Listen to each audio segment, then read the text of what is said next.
ಅದೇನು ಈ ದಿನ ನಮ್ಮ ಕರ್ನಾಟಕ ರಾಜ್ಯ ಗ್ರಾಮ ಪಂಚಾಯತ್ ನೌಕರರ ಸಂಘದ ವತಿಯಿಂದ ತಾವು ಈ ದಿನ ಇಲ್ಲಿ ಹೆಚ್ಚಿನ ಸಂಖ್ಯೆಯಲ್ಲಿ ಕೇಳಿ ಮುಷ್ಕರವನ್ನು ಮಾಡ್ತಾ ಇದ್ದೀರಾ. ನಮ್ಮ ಎಲ್ಲರಿಗೂ ಕಾರ್ಮಿಕ ಇಲಾಖೆ ಪರವಾಗಿ ಅರುಂಧತಿ ಚಂದ್ರಶೇಖರ್ ಮೇಡಮ್ ಅವರೇ ಮತ್ತು ಇಲ್ಲಿ ಪಕ್ಷದ ನಮ್ಮ ಎರಡು ಇಲಾಖೆಗಳ ಹಿರಿಯ ಅಧಿಕಾರಿಗಳೇ ಮತ್ತು ನಮ್ಮ CITನ ಪದಾಧಿಕಾರಿಗಳೇ, ತಾವೇನು ಹಿಂದೆ ಒಂದ್ಸಲ ಚುನಾವಣೆಗಿಂತ ಮುಂಚೆ ಇದೇ ರೀತಿ ಒಂದು ಸ್ಟ್ರೈಕನ್ನು ಮಾಡಿದ್ವಿ. ಆ ಸಂದರ್ಭದಲ್ಲೂ ಸಹ ನಾವು ಇಲ್ಲಿ ಬಂದು ತಮ್ಮ ಮನವಿಯನ್ನು ಸ್ವೀಕರಿಸಿದ್ವಿ ಮತ್ತು ಅವತ್ತು ನಮಗೊಂದು ಮಾತನ್ನು ಹೇಳಿದ್ವಿ. ಅದೇ ರೀತಿ ಇವತ್ತಿನ ಪರಿಸ್ಥಿತಿಗೆ ಅನುಗುಣವಾಗಿ ನಾನು ಹೇಳಬೇಕು ಅನ್ನೋದಾದರೆ, ನಮ್ಮ ಕಾರ್ಮಿಕ ಇಲಾಖೆ ಯಾವತ್ತೂ ಕಾರ್ಮಿಕರ ಪರವಾಗಿ ಕೆಲಸವನ್ನು ನಿರ್ವಹಿಸ್ತಾ ಇರುತ್ತೆ.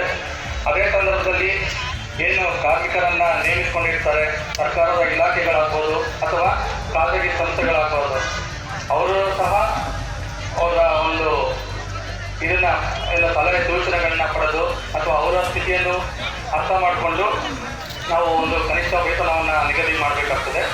ಆ ಪ್ರಕಾರ ನಾವು ಏನು ಕರ್ನಾಟಕ ರಾಜ್ಯದಲ್ಲಿ ಸುಮಾರು 83 ಶೆಡ್ಯೂಲ್ಸನ್ನು ನಾವು ಒಂದು ಪರಿಗಣನೆಗೆ ತೆಗೆದುಕೊಂಡು ನಾವು ಕಾಲಕ್ಕೆ ಒಂದು ಕನಿಷ್ಠ ವೇತನವನ್ನು ನಾವು ರಿವೈಸ್ ಮಾಡ್ತಾ ಬರ್ತಾ ಇದ್ದೀವಿ.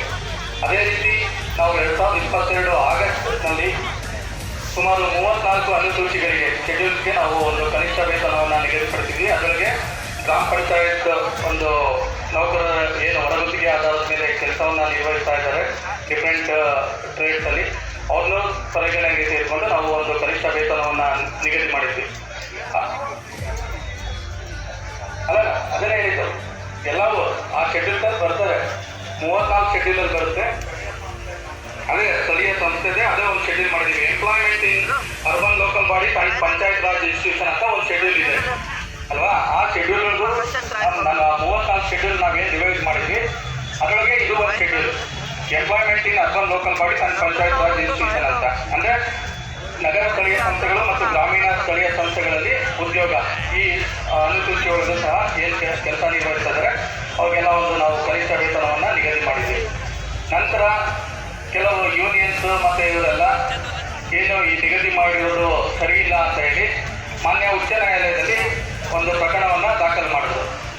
ಅದು ಒಂದು ಸಿಂಗಲ್ ಜಡ್ಜ್ ಬೆಂಚ್ ಇದರೊಳಗೆ ಆರ್ಡರ್ ಆಗಿ, ನಂತರ ಏನು ಕನಿಷ್ಠ ವೇತನವನ್ನು ಯಾವ ರೀತಿ ನೀವು ಲೆಕ್ಕಾಚಾರ ಮಾಡ್ತಾ ಇದ್ದೀರಾ ಅದಕ್ಕೆ ಒಂದು ಮಾನದಂಡ ಬೇಕು ಅಂತ ಹೇಳಿ ಹಿಂದೆ ಏನು ಮಾನ್ಯ ಸರ್ವೋಚ್ಚ ನ್ಯಾಯಾಲಯ ಸುಪ್ರೀಂ ಕೋರ್ಟ್ ಒಂದು ಜಡ್ಜ್ಮೆಂಟ್ ಇದೆ, method respect of state limited and state of ಇದು ಅಂತ. ಆ ಪ್ರಕರಣದ ಮಾರ್ಗದ ಸೂಚನೆಗಳು ಏನಿದೆ ಅದ್ರ ಪ್ರಕಾರ ನೀವು ಕನಿಷ್ಠ ವೇತನವನ್ನು ನಿಗದಿ ಮಾಡಬೇಕು ಅಂತ ಹೇಳಿ ಅಂತಿಮ ಆದೇಶವನ್ನು ನೀಡಿದ್ದು, ಅದ್ರ ಪ್ರಕಾರ ನಾವು ಕನಿಷ್ಠ ವೇತನವನ್ನು ನಿಗದಿ ಮಾಡಲಿಕ್ಕೆ ಮತ್ತೊಮ್ಮೆ ಸರ್ಕಾರದ ಪರಿಶೀಲನೆಯಲ್ಲಿ ಇದ್ದ ಸಂದರ್ಭದಲ್ಲಿ ಮತ್ತೆ ಜನವರಿನಲ್ಲಿ ಏನು ಆಡಳಿತ ವರ್ಗಗಳು ಮತ್ತೊಮ್ಮೆ ಒಂದು ಸಿಂಗಲ್ ಜಡ್ಜ್ ಬೆಂಚ್ ಏನಿತ್ತು ಅದರ ಆದೇಶದ ವಿರುದ್ಧ ಡಿವಿಷನ್ ಬೆಂಚಲ್ಲಿ ಒಂದು ಪ್ರಕರಣವನ್ನು ದಾಖಲು ಮಾಡಿ ಸಿಂಗಲ್ ಜಡ್ಜ್ ಬೆಂಚ್ ಮುಂದೆ ಆರ್ಡರ್ ಮಾಡಬೇಕಾದ್ರೆ ನಮ್ಮನ್ನ ಪರಿಗಣಿಸಿಲ್ಲ ಅಂತ ಹೇಳಿ ಅವರು ಹೋಗಿದ್ದಾರೆ. ಅಲ್ಲಿ ಡಿವಿಷನ್ ಬೆಂಚ್ ಮುಂದೆ ಏನು ಮಾನ್ಯ ಉಚ್ಚ ನ್ಯಾಯಾಲಯದ ಚೀಫ್ ಜಸ್ಟಿಸ್ ಮುಖ್ಯ ನ್ಯಾಯಾಧೀಶರ ಒಂದು ಡಿವಿಷನ್ ಬೆಂಚ್ ಮುಂದೆ ಪ್ರಕರಣ ದಾಖಲಾಗಿದೆ.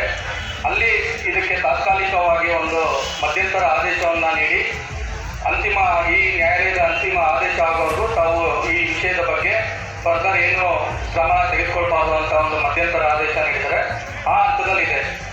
ಕಳೆದ ಫೆಬ್ರವರಿಯಿಂದನೂ ಅದೇ ಹಂತದಲ್ಲಿದೆ. ಈಗ 2-3 ಇಯರಿಂಗಾಗಿ ಮತ್ತೆ ಅದು ಈಗ ಈ ತಿಂಗಳ 25ನೇ ತಾರೀಕು ಏನೋ ಒಂದು ವಿಚಾರಣೆ ಮುಂದಕ್ಕೆ ಹೋಗಿದೆ. ಆ ಇದರಲ್ಲಿ ನಮ್ಮ ಕಾರ್ಮಿಕ ಇಲಾಖೆಗೆ ಒಂದು ತಡೆ ಇರೋದ್ರಿಂದ ನಾವು ಇದ್ರ ಬಗ್ಗೆ ಹೆಚ್ಚಿನದಾಗಿ ಏನು ಹೇಳಲಿಕ್ಕೆ ಬರೋದಿಲ್ಲ. ಬಟ್ ಈಗೇನು ಕನಿಷ್ಠ ವೇತನ ನಾವು ನಿಗದಿ ಮಾಡ್ತಾ ಇದ್ದೀವಿ ಅದನ್ನು ಸುಪ್ರೀಂ ಕೋರ್ಟ್ ಏನು ಆದೇಶದಂತೆ ಮತ್ತು ನಮ್ಮ ಶಾಂತಪ್ಪ ಕಮಿಟಿ ರಿಪೋರ್ಟ್ ಅದೆಲ್ಲ ಇದೆ, ಅದನ್ನು ವೈಜ್ಞಾನಿಕವಾಗಿ ಇಂದಿನ ಬೆಲೆ ಏರಿಕೆಗೆ ಅನುಗುಣವಾಗಿ ನಾವು ಅದನ್ನು ರಿವೈಸ್ ಮಾಡಲಿಕ್ಕೆ ಸರ್ಕಾರ ನಾವು ತೀರ್ಮಾನ ತೆಗೆದುಕೊಂಡು